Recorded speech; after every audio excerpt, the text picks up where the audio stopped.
పోషించి పెద్ద చేశాడు. ఆ తండ్రి పేరు విలియం.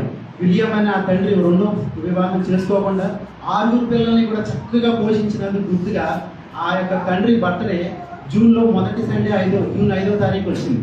కానీ జూన్లో 3వ ఆదివారాన్ని ఫాదర్స్ డేగా ప్రపంచం అంతా కూడా గుర్తించి ప్రతి సంవత్సరంలో జూన్లో వచ్చే 3వ ఆదివారాన్ని తండ్రుల దినోత్సవంగా అమెరికా దేశంలో మాత్రమే కాక ప్రపంచంలో ప్రతి దేశంలో కూడా జరుపుకుంటా ఉన్నారు.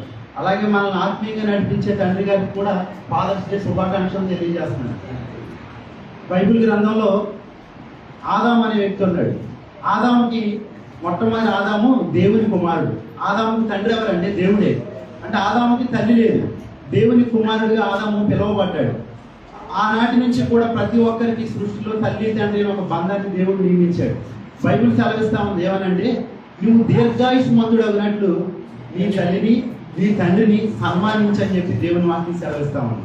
దేవుడు ఆనాడు ఇశ్రాయేలుకి 10 వాగ్దానాలు ఇచ్చాడు.